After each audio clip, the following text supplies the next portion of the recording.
Hello, this is Igoro, host of the Igoro Show. And you are listening to the Steve and Crypto Show. So keep your ears open and your mouth shut.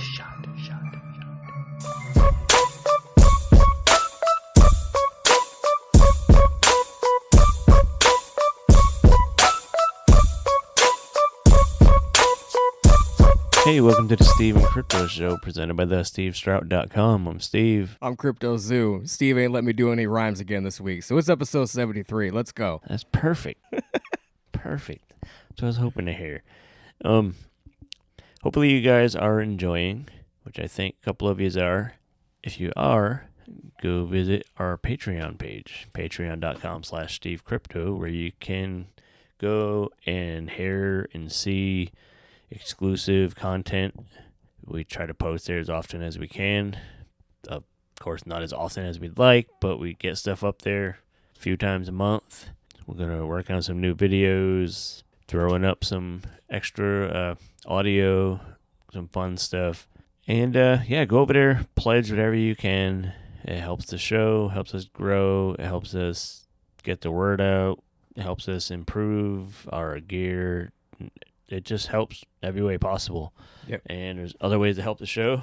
Yep, of course. You can head over to our Buy Me a Coffee page, which is buymeacoffee.com/SteveCrypto. And basically, it's like a tipping service. It helps us out in many ways. It just helps towards the show as a whole. You know, it improves our gear. A-hole. It improves our gear, our merch, all kinds of different things. It just goes towards supporting the show in general. So we really appreciate everybody who has, donated through there at this point. It is kind of like a donation tipping thing. So Yes, do it. You could also go follow us on social media. He's CryptoZoo88. I'm the Steve Strout on Instagram and Twitter. Instagram and Twitter. We also got a Facebook group. If you just look up the Steve and Crypto Show, you'll find us. It doesn't cost any money or anything like that. Just become a member, and then you can check out what we got in there. We throw in things that are related to the show, all kinds of just funny shit that we think is cool. We think you guys would enjoy, bits of news here and there, and then also you're all encouraged to throw in content as well, Yes, know. participate. Yeah, participate. If you have anything that you're working on, an album, a movie, or a book or something like that, maybe give us a little sliver of it, a little taste of what you got in the works, and throw it in there. We would love to see it. Then send us ideas. If there's something you want us to talk about, or if you know somebody that's doing something cool that kind of fits in our whole show vibe, let us know, and we'll look into it. There's that, and we have merch now, too. We have our merch store on Etsy. Just go and search Steve and Crypto merch, and you'll find t-shirts, mugs, magnets, all kinds of cool stuff. And then, of course, I have the hats, which we're getting really low on, so get you one of them, too. You get those directly through me. That was last week. That was episode 72. Yeah, 72. We spoke with Aaron Carlson, who is actually another Pacific Northwest creator, and he is the writer and director of The Shape, and it's a Halloween fan film. So he did chapter 1, and it's available on YouTube right now. Definitely go check that out. And It's really good. It's very good, and it's it's like 25 minutes or so, something like that, maybe a half hour tops. So you could watch it, pretty quickly. But we definitely recommend it. Go back, listen to episode 72, and get all the details about that. Yeah. And, check out The Shape. And, there's 2 more parts of it coming, so stay tuned to what they got going on. This episode, we are continuing the Horror Host series, and we have another Horror Host Hall of Famer, Mr. Lobo, who's been at it for a long time, and he came up learning from legends like Bob Wilkins and John Stanley, and he's good, and he's a funny, very, very dry, witty sense of humor, and it's cool, man. It's right up my alley. We had a fun talk with him. we had a great talk with him. And he talked with us longer than we thought we were going to. Yeah, to get to. it was a good It was vibe nice. with him. Yeah, it was nice. We had some fun. We went a little off the rails at some points and got a little weird, but it was fun. It was a blast. I think that's just how our show goes sometimes, and from what we can tell, you guys listening seem to be cool with that. So Yeah. Stick around in this episode. Listen to that. What else? We're keeping the intro short, like we mentioned last week. I got a lot of crazy stuff going on this week, so we're kind of in and out with the intro. So we're gonna run that. Of course, before we run it, listen to a couple little promos from some of our friends, giving us shout outs for giving their show shout outs. And after the interview, we are going to have another trivia question for you.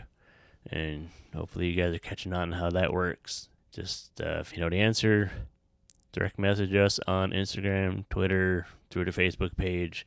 Tell us the answer. that's all you got to do. We got stickers and goodies waiting for you. So Yeah, and then if you get some, we're going to put you on a list for a bigger drawing down the road. And who knows what we're going to give away then. Merch or movies or toys or, I don't know, crack rocks, whatever. yeah, it's pretty easy. Anybody who sends us the answer, you're going to be put into that You large get some drawing. crack. Yeah, you might get a little bag of crack. Probably not, though. There's a better chance you'll probably get like some DVDs or a Steven Crypto mug or something. But there's a slim chance you can hold out for the crack. Yeah. I mean, you never know. You never know with this show. You might get a turd in a box. You think the crack rocks would be better? I'm saving all the box turds for Zack Snyder.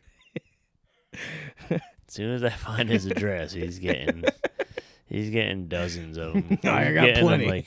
He's getting them in like Krispy Kreme boxes. He's gonna be like, "Ooh, donuts," and open it and be like, "Oh shit!" Literally. Yeah. Oh, shit. But yes, meet Mr. Lobo, and we'll be back after the conversation. Hello, patients. This is your friend, Dr. Dread. Okay. We are from Dr. Dread Reviews. But right now, you're listening to the Steve and Crypto Show. Steven Crypto. Back to the Steve and Crypto Show. Hi, this is Darcy the Mail Girl from The Last Drive-In, and you are listening to the Steve and Crypto Show. Hey, we're on the Steve and Crypto Show, keeping our horror host series going. We're really excited to have today's guests. We have Mr. Lobo. He's been a horror host for like 100 years or somewhere in there. He's getting Very there. close. He's getting there. He's the host of Cinema Insomnia, and he's going to tell us about how that got going. And he has a podcast, which I just recently found out about.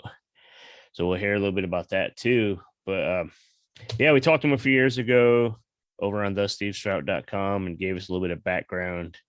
But I'm sure you guys probably didn't read it. So let's hear the Mr. Lobo brief story. Well, you sell it so well. That's my thing is my self-deprecating Self-deprecating kind humor. Yeah. Yeah. We tell everybody probably we're your- didn't care. We tell people we're yeah. your third favorite podcast. You know, we're Yeah, I usually tell people that I'm their usually third, at least their third favorite horror host, right? Usually around 7. That's usually where I arrive on 7. people's list. That's pretty good. Your 7th favorite horror host. I mean, you got a lot to compete with, right? You've got Elvira and Zachary and Goulardi and Svengoolie and Joe Bob. So I probably that's 5 right there. I come, on the speed dial. It's really funny where I get like a phone call from, somebody who's trying to interview a horror host, and I can tell that, they went all the way down the speed dial, or if they want someone to officiate their wedding, and Elvira costs like 25 grand if you want her to officiate your wedding, right? But you can get Mr. Lobo for $500. So eventually it comes down to Mr. Lobo. So would you do like 400 in a Def Leppard mirror? Oh, absolutely.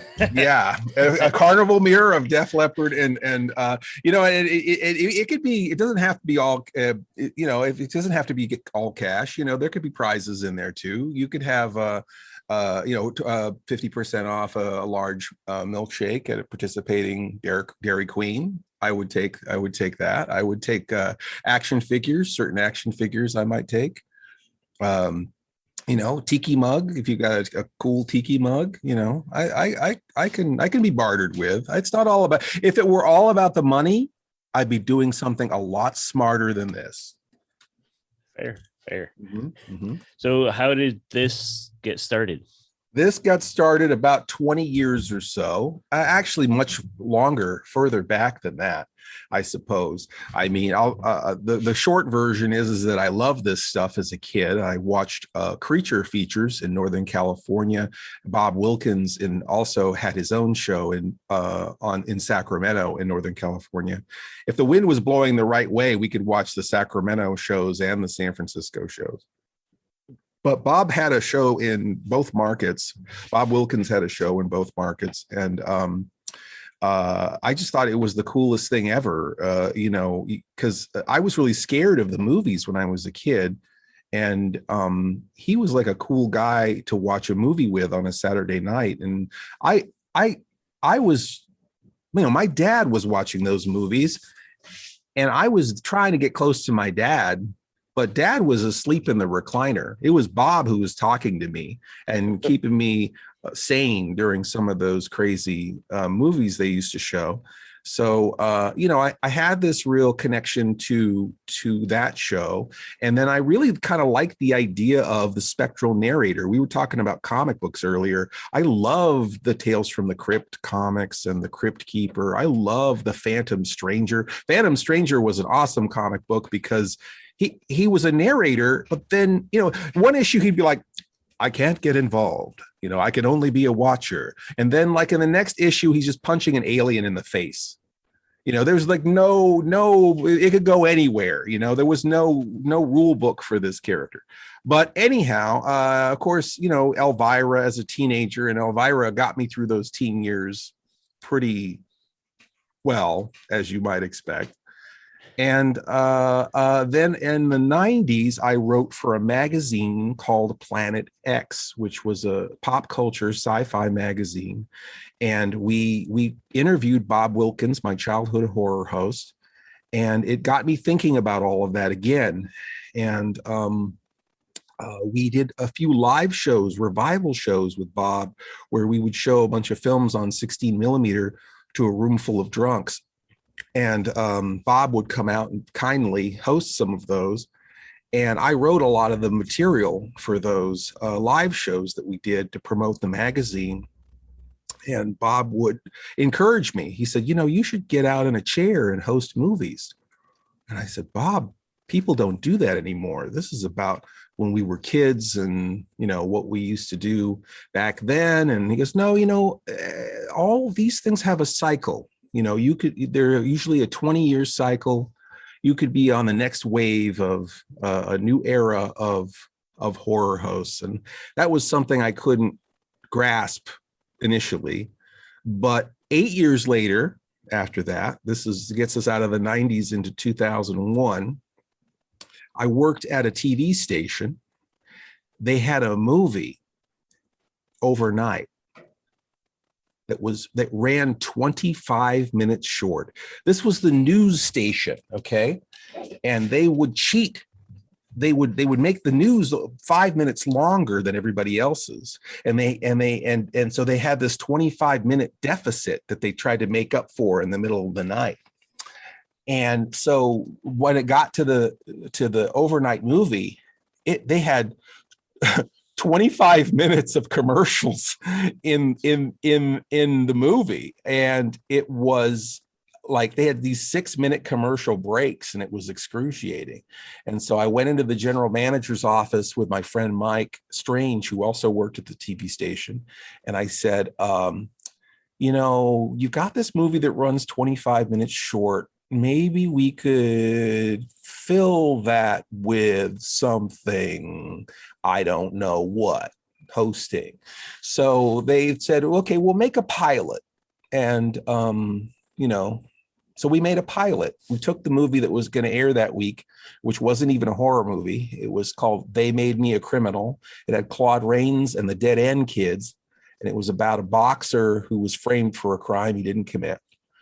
And it was a melodrama. It had some action. It was fun, but just a classic black and white movie. I did some humor around it, and we did some skits. And I gave them the tape with the host segments. And when I came in on Monday morning, they said, well, we aired the show. Where's next week's? I'm like, that was the pilot.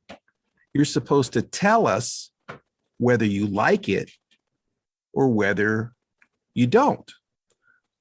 Yeah, where's next week? So we hit the ground running. So it's 2 days of writing, 2 days of shooting, 2 days of editing on the air, 2 days of writing, 2 days of 2 days of shooting, 2 days of editing, put it on the air. We did that for 24 episodes in a row. Hit the ground running. And it was brutal. Mike quit at some point. I think around episode 4 or 5, he quit. I just pulled in everyone who would still help me make the show. And then around episode in the late teens, getting into the 20s of the episodes, we started getting some fan reaction. Which was funny because we were getting fan reaction all along. We just didn't know it. I got an email because we had a new website for the show. And I said, I got an email. And then the front desk is like, we get mail all the time for the show. Like, what? We get mail all the time. Oh yeah. It's not addressed to they didn't address it to you. I see. You think you should have told me at some point that we were getting fan mail? I'm like, well, how do I look at the fan mail? It's like, well, tell us a specific day that you think you might have gotten some mail.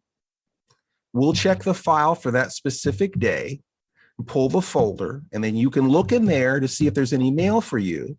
And then if there is, you can copy it on the photocopier if you want to take it home. That's how I got to look at my fan mail. And so, you have to stand there.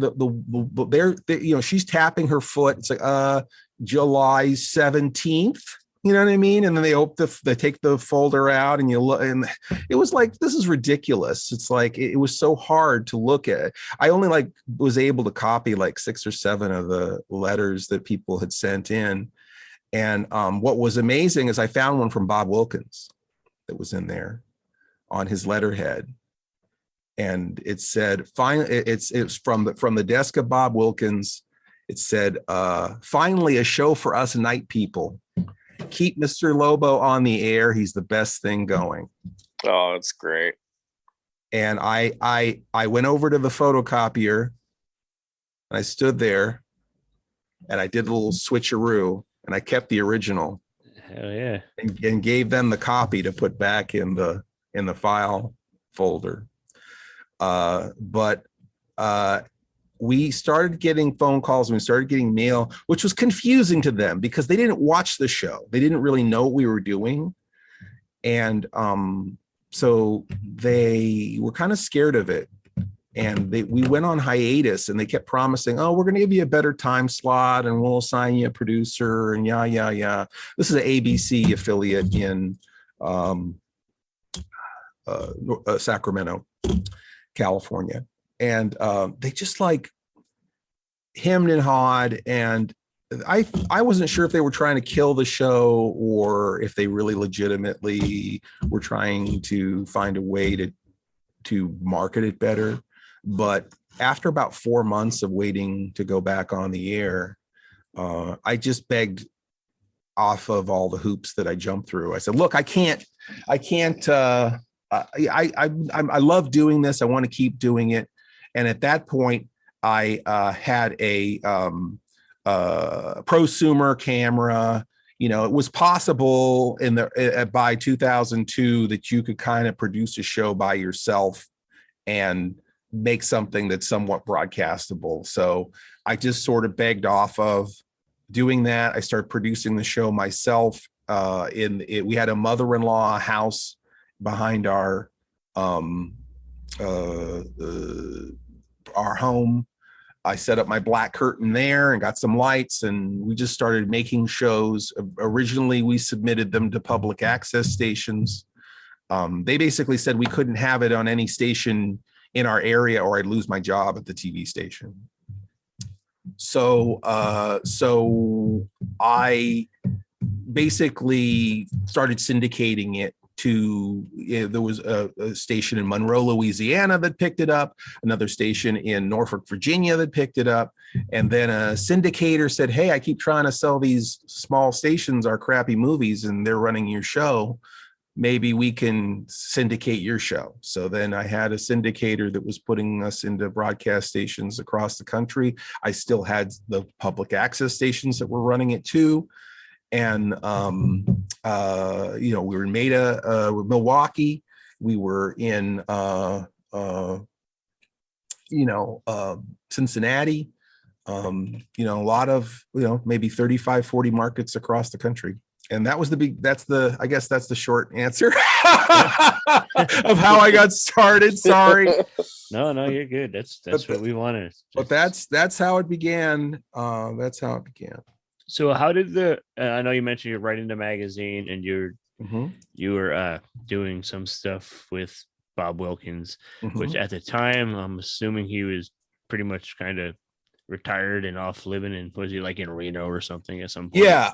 Exactly. How did that connection happen? How did you track him down? Well, again, we knew he was living in Reno, and Scott Moon had done the interview with him, I think long distance in Reno. And then he visited us when we started doing our shows in our revival shows in Sacramento. He came out for those. He came from Reno to Sacramento. And then they also started doing them in San Francisco. A guy named Will Viharo had a show called Thrillville that he did at the Parkway Theater, and he started having Bob come out, and also John Stanley, who was the host, who hosted after Bob. And then WonderCon got interested in, which was a big convention in Northern California. And so they started having Bob and John come out. So fairly regularly, Bob was kind of coming through Northern California to do conventions and things, in which I would be a part of those events. I would be a part of those events. And so we developed a friendship, and he would give me more mentoring and more advice. And then he started getting sick. Alzheimer's hit Bob really hard. And so then the relationship sort of changed, because then it was Sally, his wife, calling me and saying, make sure Bob uses the bathroom and make sure he eats his lunch. And, you and John flank him so he doesn't just get up in the middle of a panel, not knowing where he is. So we ended up kind of I don't want to say caretaking, but we ended up sort of looking after Bob.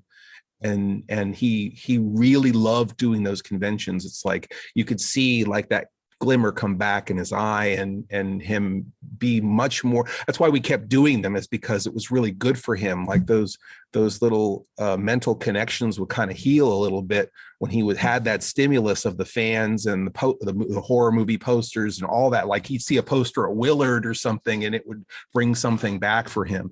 So we did those shows with him as much as we can, and then eventually those shows turned into fundraisers for Alzheimer's. We did a lot of film festival kind of shows as fundraisers for Alzheimer's.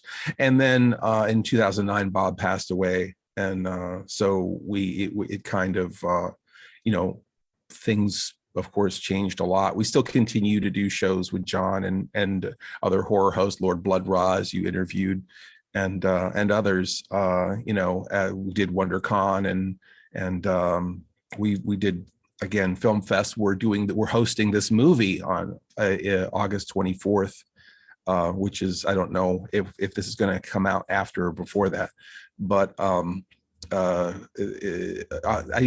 24th. Sorry, yeah. April 24th. Creature Features Day, right? Creature Features Day in Orinda. We are showing the film Up Late with Bob Wilkins, which is the sequel to the Creature Features documentary, Watch Horror Films Keep America Strong.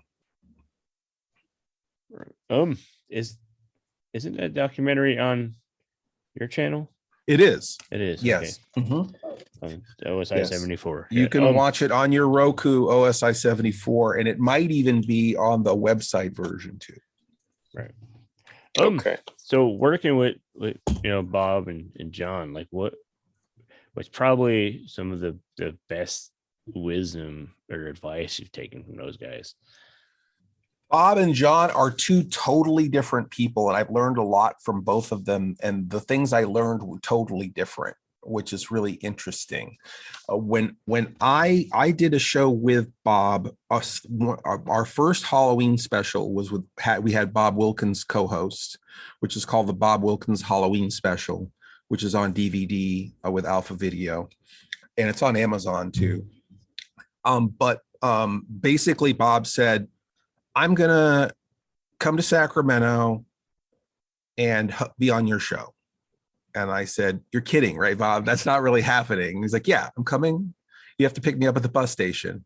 I'm like, that's ridiculous. I'm not picking you up at the bus station. You're pulling my leg. This is funny.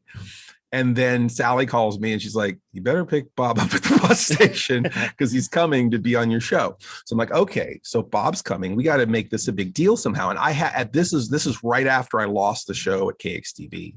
So it's like, well, I can't bring him into the studio. I can't bring him into my mother-in-law's shack behind my house to film. It's like, we'll film in the cemetery. And that'll be a kind of different, and it'll look, it'll give it some production value. And so Bob did a bunch of inserts for KCRA from the Sacramento City Cemetery before. So he had filmed there before, and we had some footage of him in that exact cemetery. I thought that would be cool to bring him back to a place where he had filmed his show. So we worked it out with the Sacramento City Cemetery. They gave us a permit to film. And I set up a rocking chair for him and a rocking chair for me. And I wrote 11 pages of material for Bob and I to do.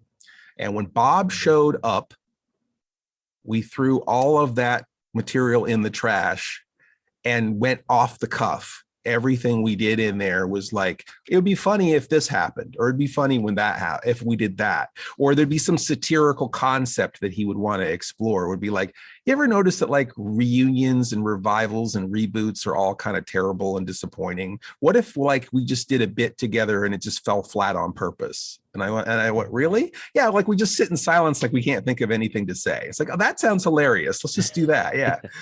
And so we would just try these weird things, and what was interesting to me is because I came from a background of writing, and it was, and even when you're making films, it's always like writing, and it's like, yeah, okay, the connection between you and your material is really important, but it's also important to be present in the moment and to connect with your audience.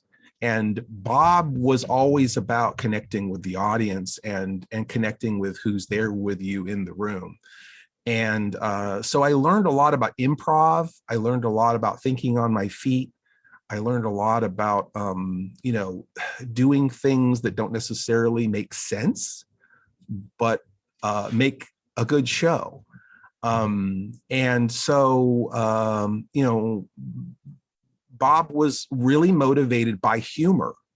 He loved humor, I think, above everything else. And he loved the fans above everything else. So I think that his two biggest strengths is that he made the fans feel special. He knew what the fans wanted, and he was always looking after the fans.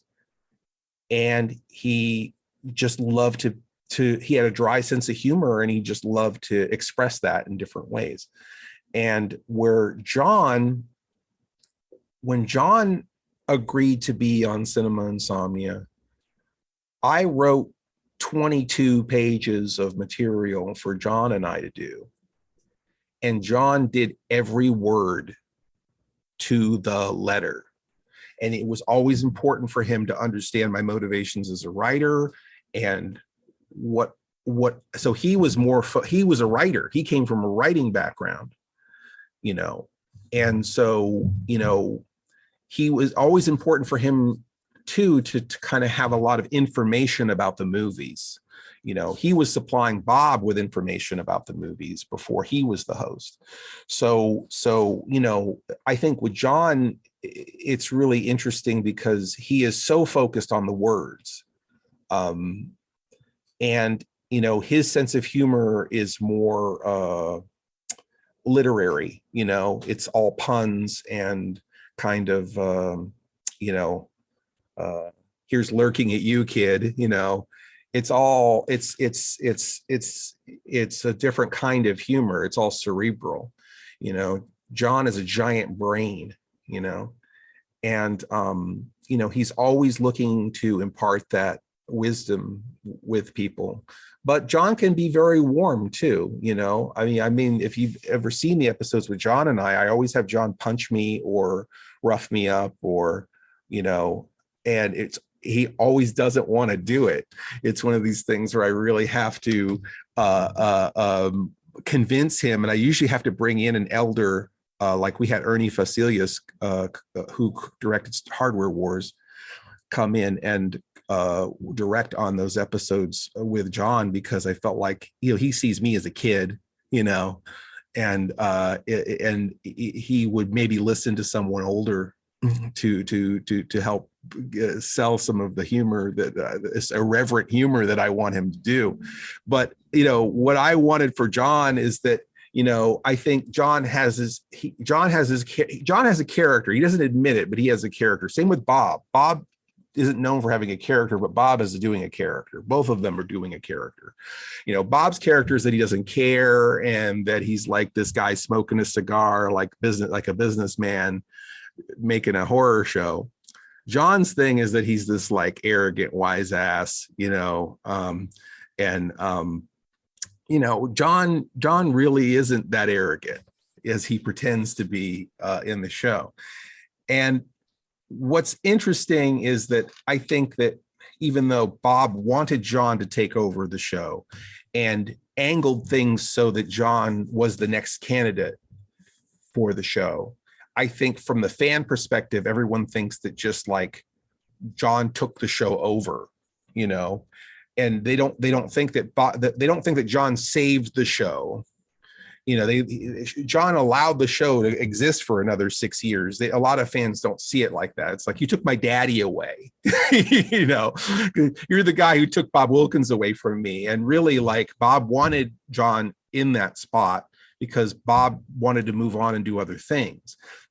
And so I thought it would be funny on my show if John really was the guy who's trying to take your show over. You know what I mean? And kind of do a parody of people's perceptions of John.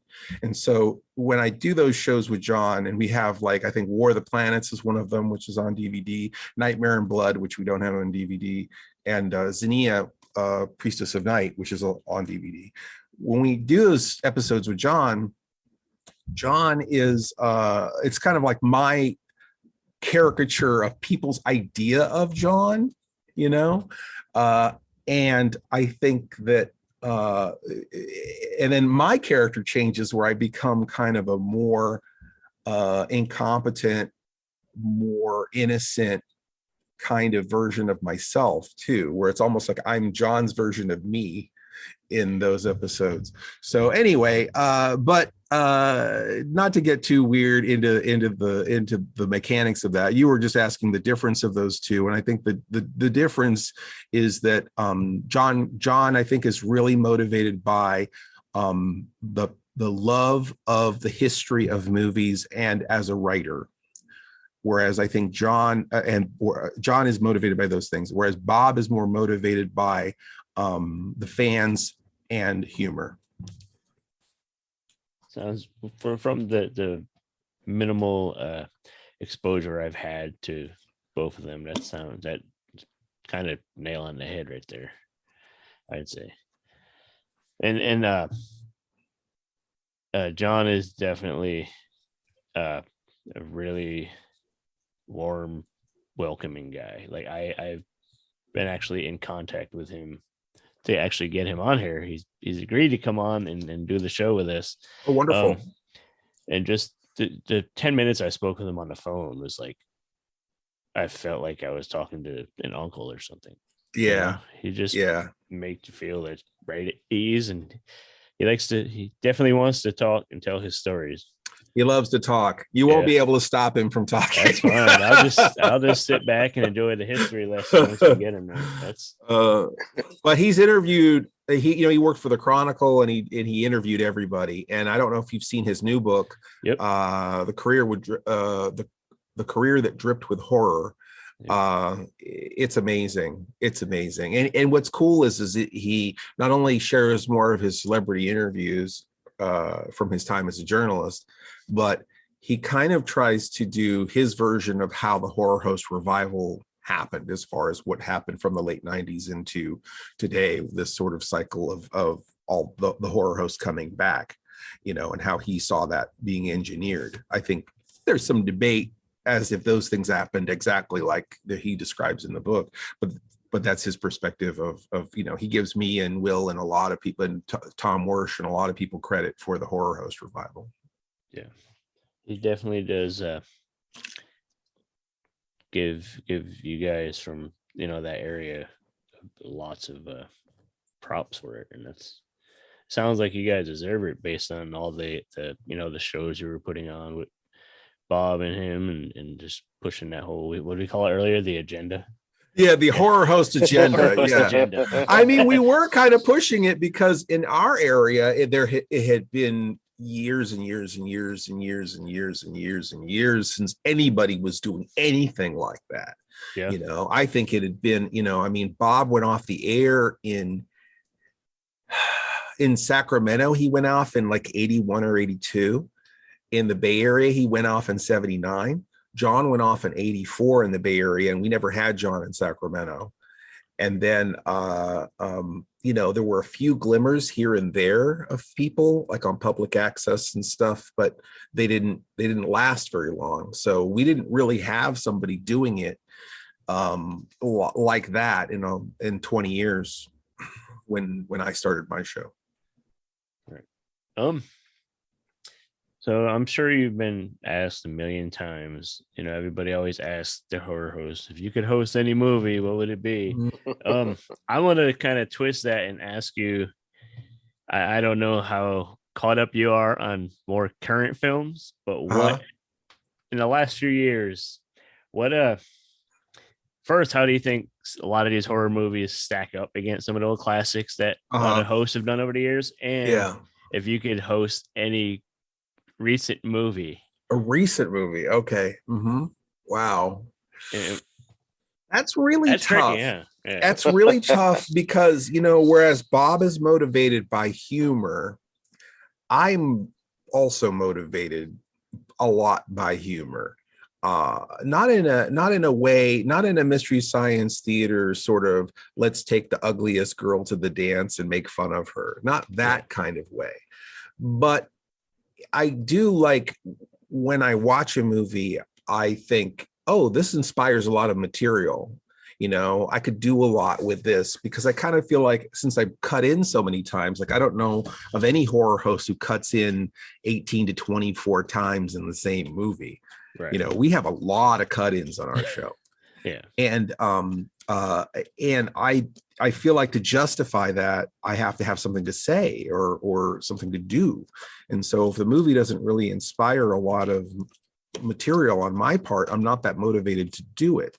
Right. If I'm one of the hardest movies for me to do are the good ones, because I'm like, why am I even here? Yeah. This movie, you don't need to add anything to it. It's good already. Yeah. But it's not necessarily, and again, my perspective is sort of changed as years have gone on, because I used to think, okay, yeah, I've got nothing to add to this movie. But the thing is that a horror host is a companion, and you are offering that companionship, and you are that person's conduit to that movie, but also you're a person who likes the same things that they like, and you're a friend to that person.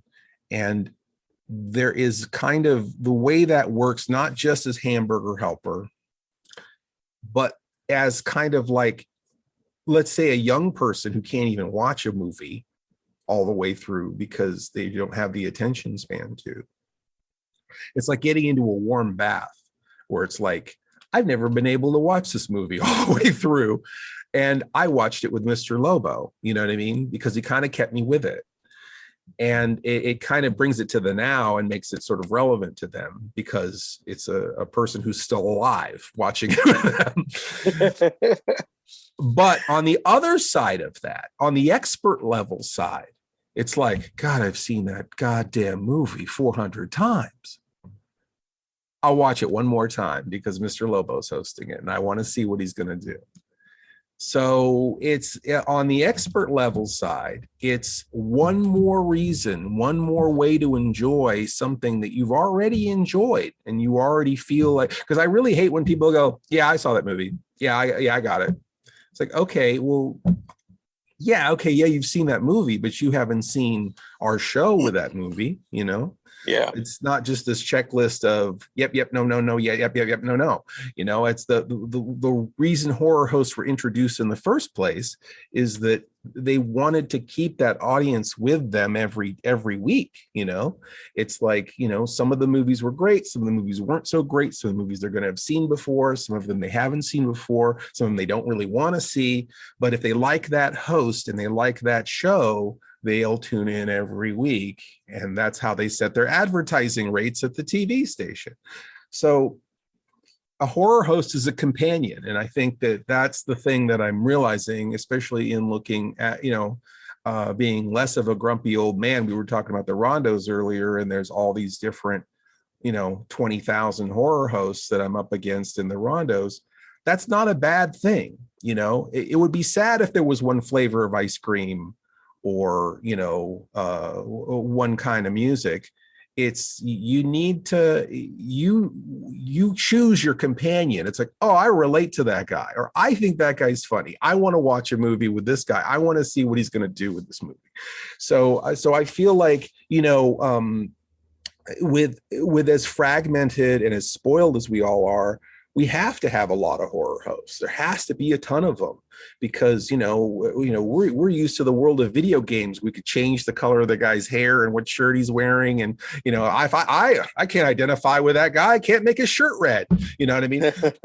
so, you know, it's one of those things where, you know, we do need to have a multitude of hosts to sort of meet the demands of what kind of companion do you want to have. And you don't have to have just one. You know, you could hang out with this friend on Friday and that friend on Saturday. And oh my God, there was a guy on Twitter, he was watching Svengoolie and Mr. Lobo side by side at the same time. He had two TVs going, like my grandma, my Mima, my Nana watching her stories where she'd have all my children in General Hospital and Young and the Restless on 3 different TVs all at the same time. You know, but that's okay. We've got an exciting thing happening where we've got people who are general horror host fans. It's not just about the guy in your town. It's not just about the guy down the street transmitting from your favorite TV station. You know, it's like baseball where it's like, oh, I'm going to look at this guy's stats and what he did. And he played for this team and he went for this long. And I like this guy. He was good. He did this thing. And okay, this guy had a top hat. This guy didn't have a top hat. This one's a witch. This one's a mad scientist. And so it's an interesting thing where it used to be everyone was in their own vacuum and they only saw their guy. And that one guy they saw when they were 8 years old was synonymous for the whole genre. Now you've got all of these people on the internet who are like, wow, this is a genre unto itself. There's so many different mad scientists and witches and ghouls and dorks wearing suits. Yeah, those dorks in their suits, man. Mm-hmm. I see. I like all the like you say, the flavors. I can't tell you how many times, like Night of the Living Dead, my favorite horror movie. I can't tell you how many times I've watched that movie with a different host. Every host does it. Yeah, it's usually their first episode. Don't waste your best movie on your first episode. Yeah. Right. Yeah, it's like genuinely a good movie that, like you say, wouldn't need much, but you can make it, you know, add your own flavor to it and make Make it awesome. Make it more You're awesome. You're watching it with a different friend each time. Yeah. Exactly. And it's kind of nice for some of us that are maybe like watching horror movies by ourselves quite often. Like my lady's real selective with horror, so I quite often am watching them by myself. So it's cool to have a host to like crack jokes along the way, or maybe give you little facts that you didn't know about. I get, I like getting nerdy when it comes to the movies. So I like knowing all the behind the scenes stuff and how it was made and whatnot. I mean, even taking it over to podcasts, our friends at Night at the Horror File that we mention a lot, they do just that. Like if I didn't care about all the behind the scenes information, I might not tune in, but that's my favorite part is like, I'm listening to movies, they're walking through the whole film of a movie I've already seen plenty of times, but I enjoy it because I'm hearing them crack jokes about it and make comments, and they're giving me a list of information that I didn't know about before. And horror hosts do the same thing. It's a nice experience. I like that Awesome. experience. I think I danced around your question because you were asking me what more modern movie that I would host. There's something there's something that you think needs a good hosting. A good hosting, because I thought, sometimes I think, gosh, there's some things that I hate watched that I would love to do something, because I thought that Blumhouse Invisible Man movie was so rotten. I was just like reimagining one of the most fantastic and amazing characters of the Universal monsters as an abusive boyfriend. Yeah. It was so dismal that I thought, boy, that you could probably get a lot of satire out of that, because you could probably have a lot of fun with that. But again, I didn't think that movie was a lot of fun. So again, I don't know if at least with most of the movies on Cinema Insomnia, I love those movies because I have to watch the movie 5 times to write my show. So I spend a lot of time with those movies. They're on in the room when we're putting it all together over and over and over again. So I feel like, what would I want to spend that kind of time with? You were talking about the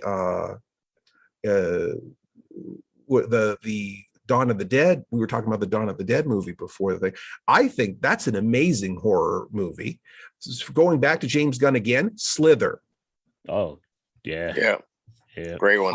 I thought that was the best horror movie I saw that year. So showing something like that would be a lot of fun. Showing something like Slither would be a lot of fun because it's got that kind of like crazy.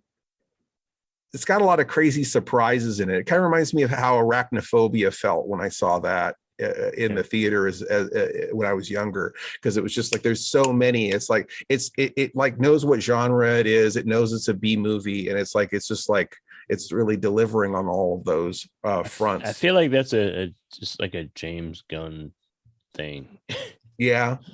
Like that's going to be a thing down the road. Right for it. 20 years down the road when he's retired, it's going to be like the studios are going to be like, you need to James Gunn this movie a little bit. It's going to be a thing. Steve, here's a question for you. Now, how would you feel if like you watched a Zack Snyder movie and partway through he jumps in and he's like, now hear me out with this next scene, guys, and he gives you a little like explanation as to scene you're probably not going to like anyway? Would that help? Who, Snyder? Yeah, would that like help Snyder hosting one of his movies? Yeah. I still wouldn't. I would. Although I would just change the channel on my Roku, and I would go to OSI 74, and I would just watch some. I just like to hit the old Zack Snyder button every now and then and let Steve go. Yeah. So. He tries to get me riled up. Although I have to say, like we were talking about Batman versus Superman before the show. I mean, I had so many negative reactions to that maybe, but again, I don't know if I'd want to like be steeped in that to make a whole show about it. But I mean, there was a lot to say about I have a lot of feelings about Batman versus Superman, and probably a lot of jokes too, but it is interesting. In some ways, it's better when you don't have a choice as to what the movie is, because when we were on KXTV, it was the Mystery Science Theater Experiment for Real, where it's like every week we didn't know what we were going to be hosting. We just had to deal with it. That's kind of fun. And that's how most hosts are. Like Svengoolie isn't picking those movies. The station buys a package of movies, and a lot of times, because of how the advertising and everything is inserted, the order of the movies and everything is already worked out.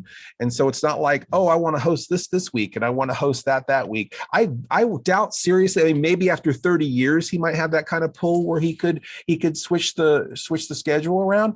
But I worked in a TV station. It's like, they just throw the movie at you and this is the movie you're hosting. And I'm sure it's somewhat similar even for Joe Bob. I don't think Joe Bob's picking the movies. I'm sure that his producer's picking the movies in conjunction with what's available to him on Shudder.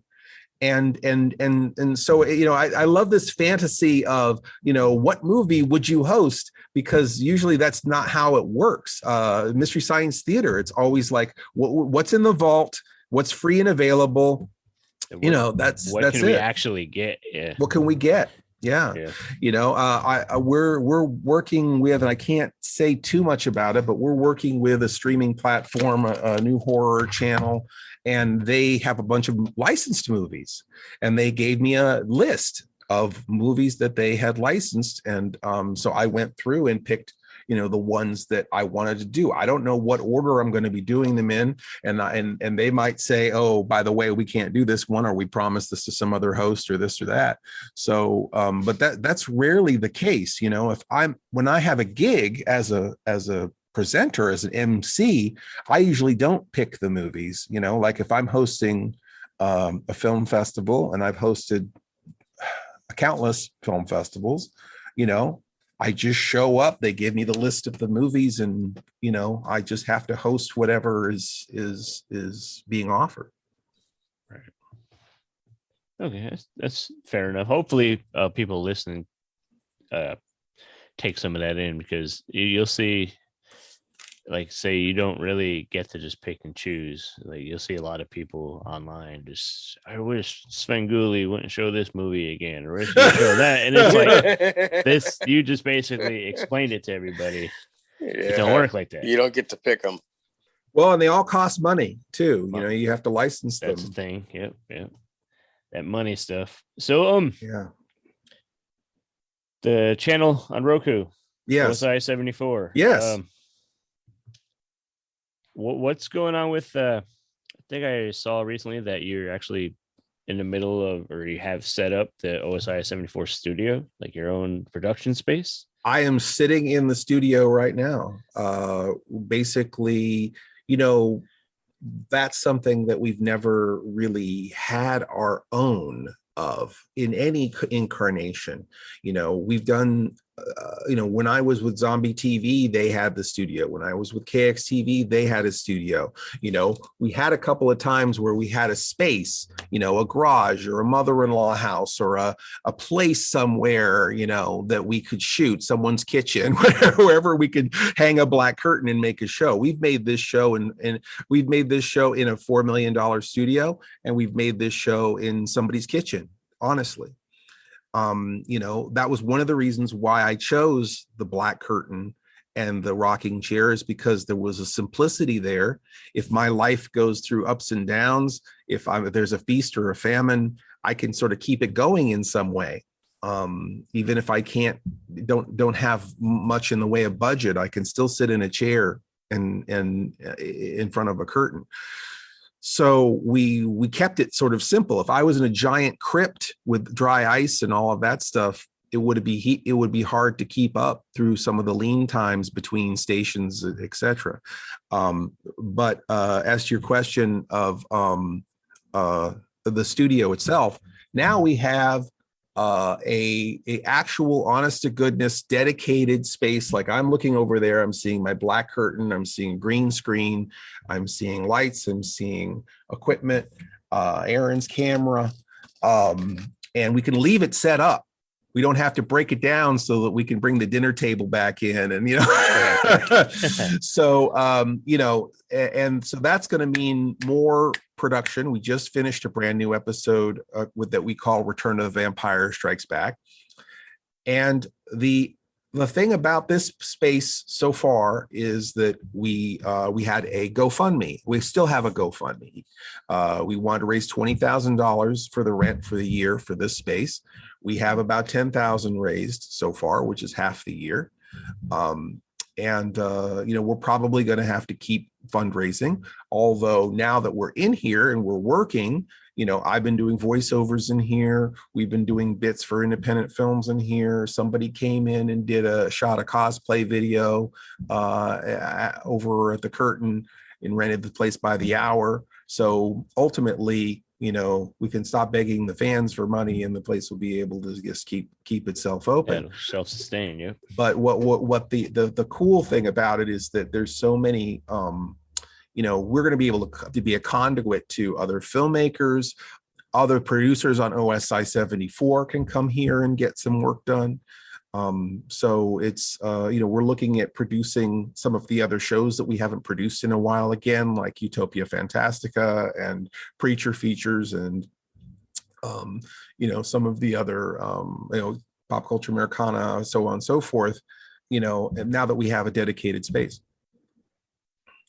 So what's besides, revisiting these other projects and stuff, what's in the future? What's in store for OSI 74 and Cinema Insomnia? And boy, there's a lot happening. Like I said, right next to me here in the studio is the server. So it's running content 24/7 on the website and on the Roku. There's also a Twitch channel that has 24/7 OSI content. I come on Twitch on the Cinema Insomnia channel on Saturday nights, and we do 2 Cinema Insomnia episodes on Twitch on Saturday nights. A lot of times I will be there live and in person to answer Q&A. We're doing a pop-up drive-in here in the parking lot of the studio for the summer. So here in Paradise, Pennsylvania, this is we share the parking lot with Cackleberry Farm Antique Mall in Paradise, Pennsylvania. We're going to do a drive-in every second Thursday where we will, have a giant screen and a FM transmitter. People can listen in their cars. Linda is going to open up the Vintage Cafe and have hot dogs and hamburgers and French fries. And, so we'll be doing drive-in movie nights with Mr. Lobo. We'll be doing making more new episodes that will air on OSI 74 and on the Twitch. We've got this thing I can't talk about that is a horror, a new streaming horror channel. I'll be making 1 show a month for them. And then there is another distributor that is going to be putting our shows in hotels and bowling alleys, and I don't know, but it's some kind of service. It's some kind of distribution service where wherever there's a screen somewhere that needs content, will be one of the things that will be served to them. And I don't know if that's going to be if that's going to, hopefully maybe they can try to get us. hopefully they can get us on some more streaming platforms like Pluto or something. Exactly, that's what I'm saying. It's where he thinks it should go. Yeah. So hopefully that'll get it out to more and more places. We found a lot of roadblocks. We had a bunch of episodes on Amazon, and a lot of them have been taken off now. I don't know how. I guess they choose. I guess if there's some redundancy with the movies, they just decide that they're not looking at my show as being my show. They're looking at it as being another instance of a movie they already have on there 10 times. Right. So I think the Bob Wilkins special is still on Amazon Prime. I think the same with the Haunted House special, but a lot of the movies are not.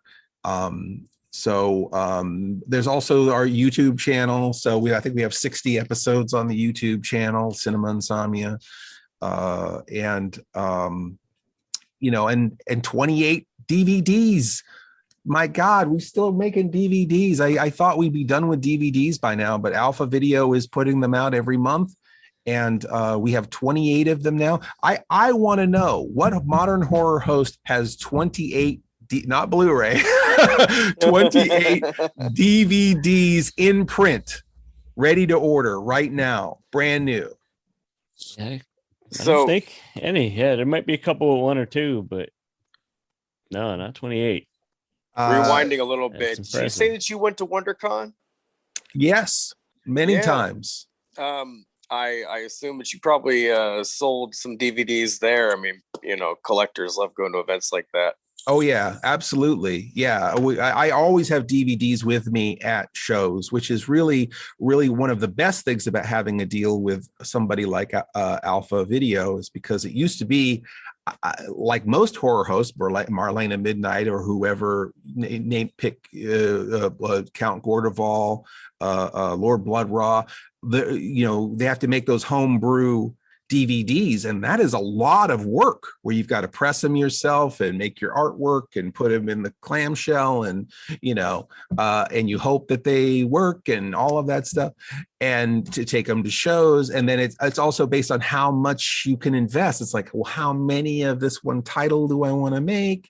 How many do I bring to a show? So a lot of that is very hard to manage when you already are doing one job of making a TV show, and then you have to have a whole nother job of manufacturing a product.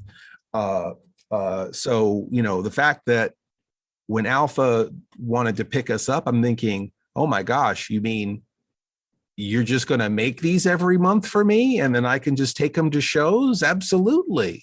That was actually the biggest pro. I wasn't even thinking about like the residuals and the royalties from their side. I'm just thinking like, I can have affordable product that I can take to a show and sell in an unlimited amount. Like I don't have to go, oh, can I afford to press 100 copies of my own DVD to take to a show? So and you don't have to do the work. Yeah. So So that's exciting. I think that they did. I don't know if you've seen the Alpha ones, but the art is great. It's good. All about the art. It's like they're like trading cards. Al Landron did the art for all of them, and he looked at every piece of art we've ever done for Cinema Insomnia, and he came up with this sort of lithograph sort of style for it. And he just thought that he just wanted to do something that was unlike anything inspired by, but unlike anything Dixie or I ever did for our posters or for anything else. And we've had a lot of art over the years. So I thought they did an amazing job.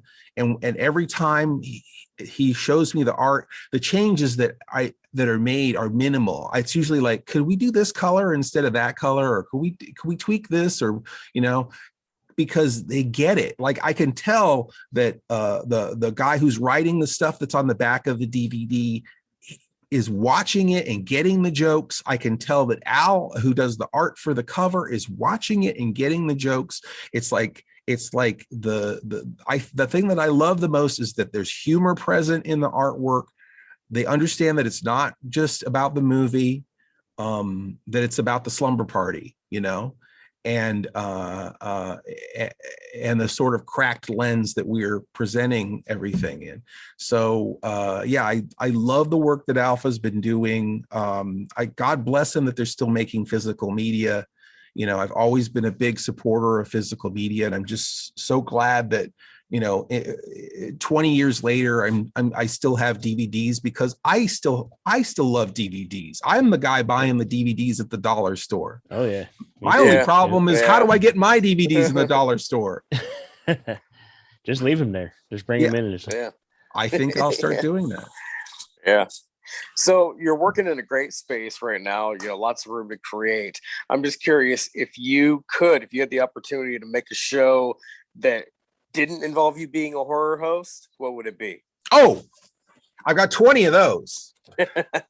The two shows that I would really want to make as if I could produce my own show series, one would be like Tales from the Beyond-O or something like that, where it's like Mr. Lobo as a Rod Serling type host taking you into an anthology, a Twilight Zone only stupid and funny, like the funny version of the Twilight Zone. I think that would be a lot of fun because you could go through all the paces, right? The three lonely astronauts, the ventriloquist dummy story that has 90 plot twists, the woman alone who's all by herself and is tormented by the telephone, the ghost of the hitchhiker story. You could go all the tropes of all the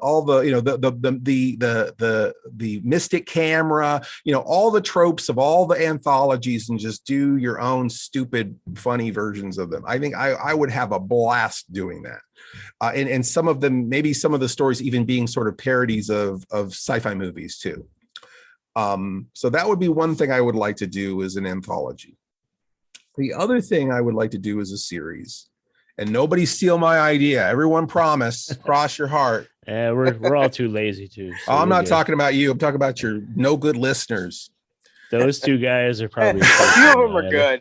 Yeah, they're good. Okay, this is okay. This is my idea for a show, and I've written a little bit of this, and I've written some of the Twilight Zone stories too, or Beyond-O stories is how I call them. But this is the story. It's a weekly series in Ed Wood's universe, okay, about the police department in San Fernando, and what happens when the crimes get too weird.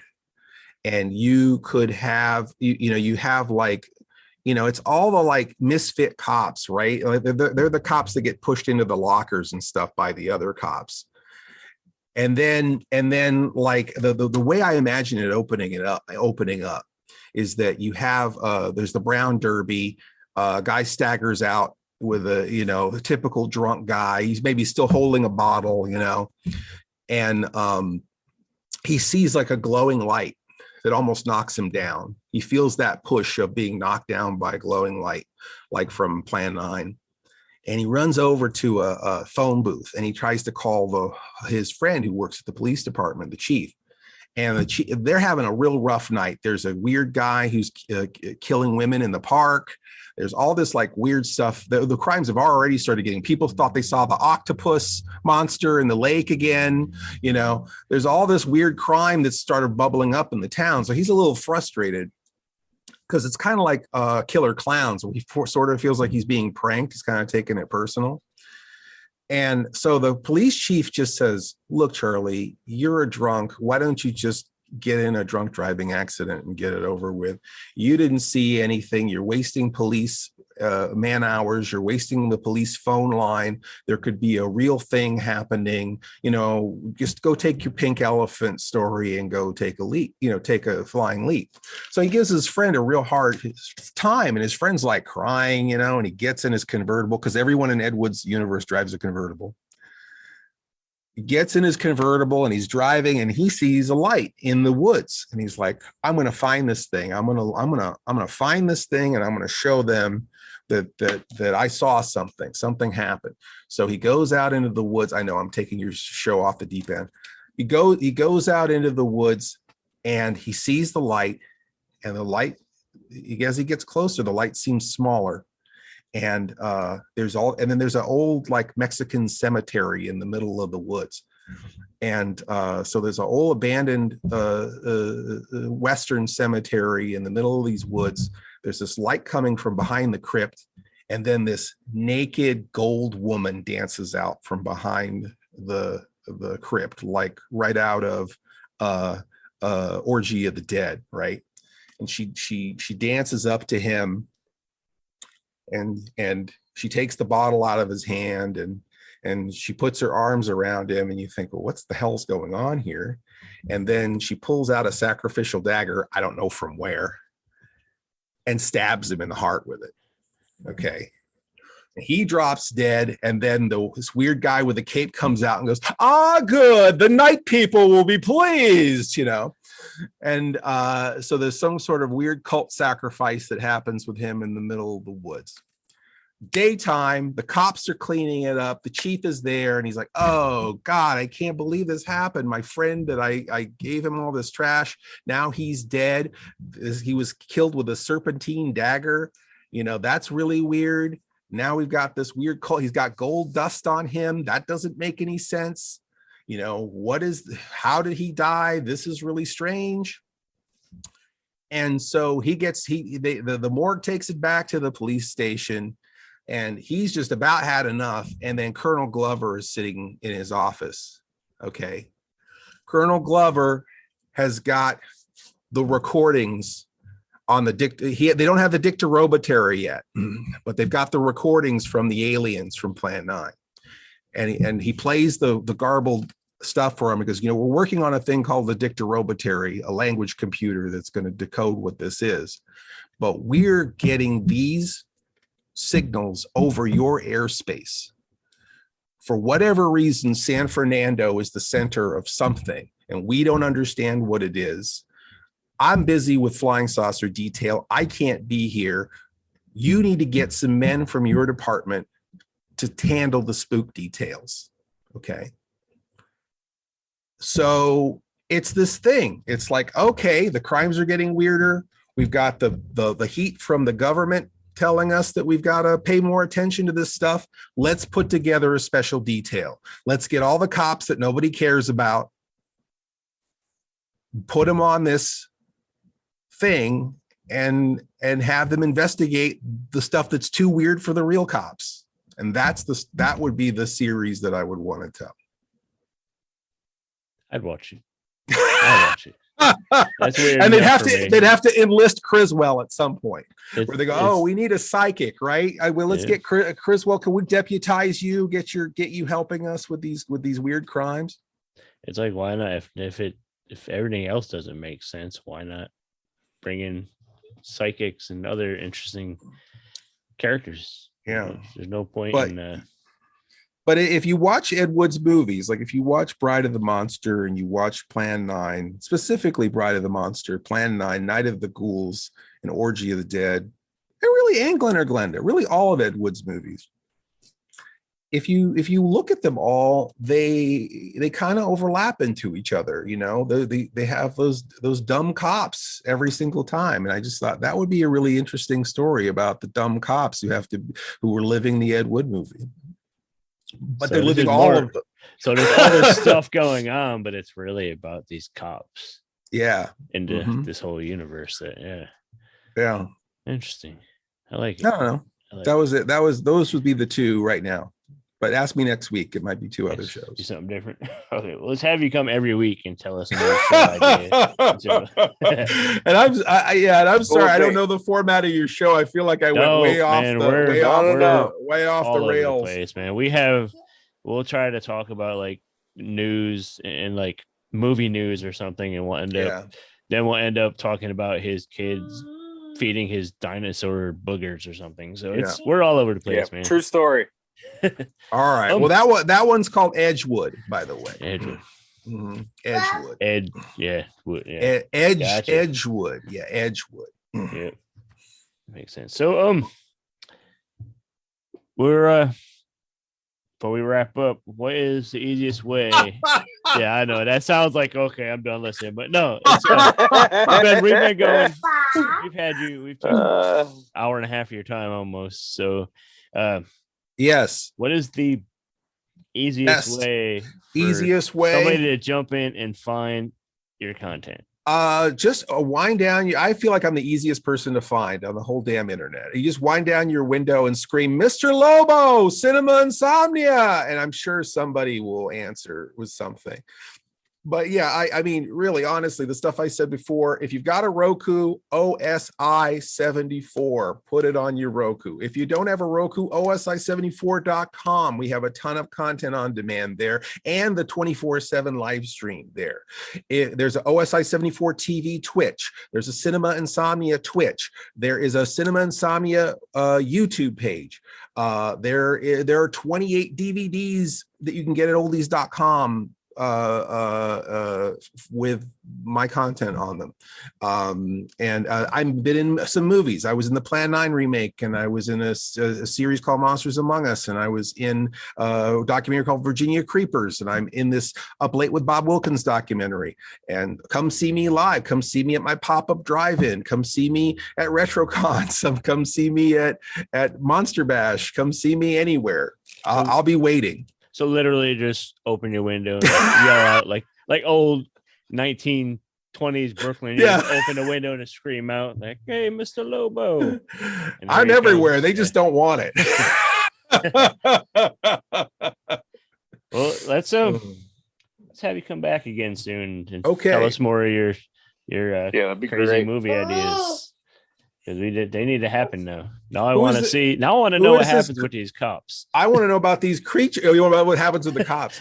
I got more, but the aliens don't come back till the end of the season. But I've got a lot more. They got to deal with the octopus creature and Dr. Vornoff and the Swami and all of that stuff. Okay, now who's this child I keep hearing? Who's the creature? This is Crypto's child. This is The child you keep Crypto hearing, that'll This be is- him right there. Oh, look at that! Wow. Yeah. Well, he He likes obviously. Where does he get his good looks from?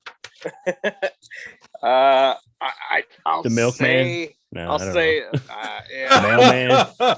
The milkman. Where do you live in the 60s? I'm still stuck back in like 1920s Brooklyn now, looking for Mr. Lobo. So I'll say he's my little mini me, and then our 5-year-old definitely looks more like his mom. So it's kind of all cool. right. We each have our little Your little own ones duplicates. yeah. Awesome. This one loves to push my buttons. That's wonderful. And- That's wonderful. and he also hates the Stephen Crypto show.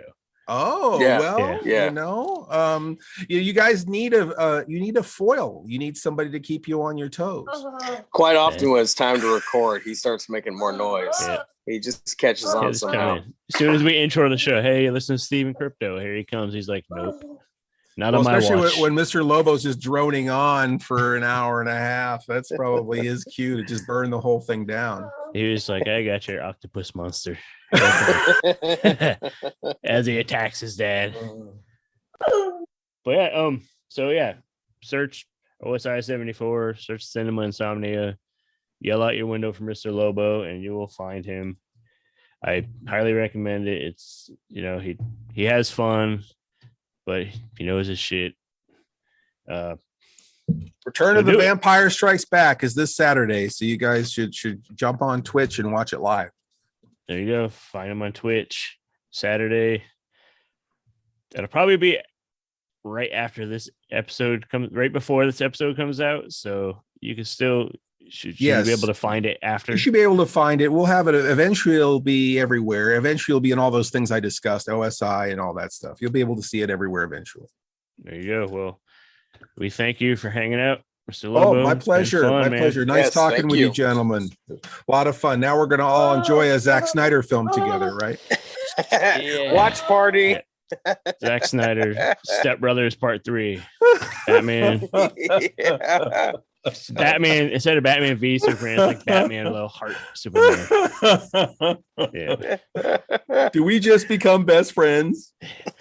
Go do karate. Let's go do karate in the garage, guys. Your mother's name is also Martha. What do you know? Yeah, You ever see the one where it's Godzilla and King Kong? It's like, Mothra, why did you say Mothra? No, I never seen that. That's good. That's good. I love clever people. Well, hey, thank you so much. Thank you. Thank you. Good night. Hey, horror and pop culture fans. This is actress Elise Costin from Interfere 2 and After Hours Cinema, and you are listening to The Steve and Crypto Show. Check out these shows available now on Fearflix. And Welcome to another collection of frightfully good films from Fearflix, Gothic Horrors, with me, your host, Malvolia, the Queen of Screams.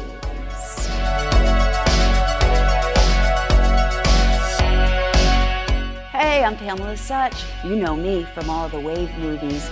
And here we are, we're going to play Curse of the Swamp Creature 2.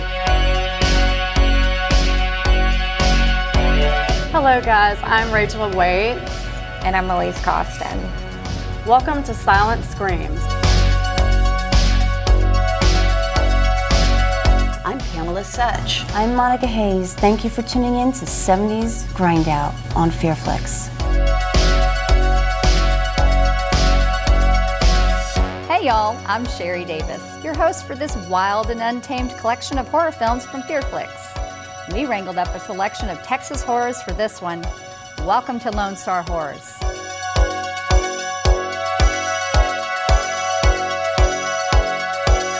These shows, movies, and much more available now on Fearflix. Download it on your Roku channel store today. All right, we are back. We are having a blast on this horror host series. Well, I am. I can't speak for you. No, it was fun, man. It was really fun talking with Mr. Lobo. He was cool. I hope you guys listening enjoyed the conversation, and there's definitely plenty more on the way.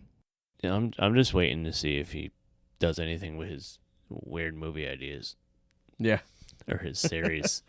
We'll see. Let's throw that trivia at him so we could get up out of here. All right, let's do it. Okay.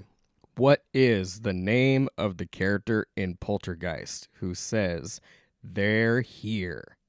Again, what is the name of the character in Poltergeist who says, "They're here"? Send the answer to me at CryptoZoo88 or Steve at the Steve Strout. Let us know. We'll send you some stickers, and then you'll be put in the drawing for a bigger prize. You know you want that crack. Yes, do that.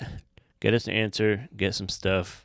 Get over to patreon.com/SteveCrypto. Show the show some love. Go to buymeacoffee.com/SteveCrypto. Give us a little more love there. Go to the Facebook group, The Steve and Crypto Show. Look it up. You'll find us. Be sure to follow us online, Instagram and Twitter, The Steve Strout, CryptoZoo88. Go to our Etsy page, Steve and Crypto merch. And we got shirts, mugs, magnets, all kinds of cool stuff. Go check it out. Next week, I don't know what we're doing next week yet, but it'll probably be pretty good. Stay tuned. And yeah, I guess we'll talk to you then. That about does it. All right, we'll be bringing you more in episode 74. Are you going to let me have that one? You can have it. You going to let me have it? It's you the can end. have it. It's the end. I'm going to slip it in.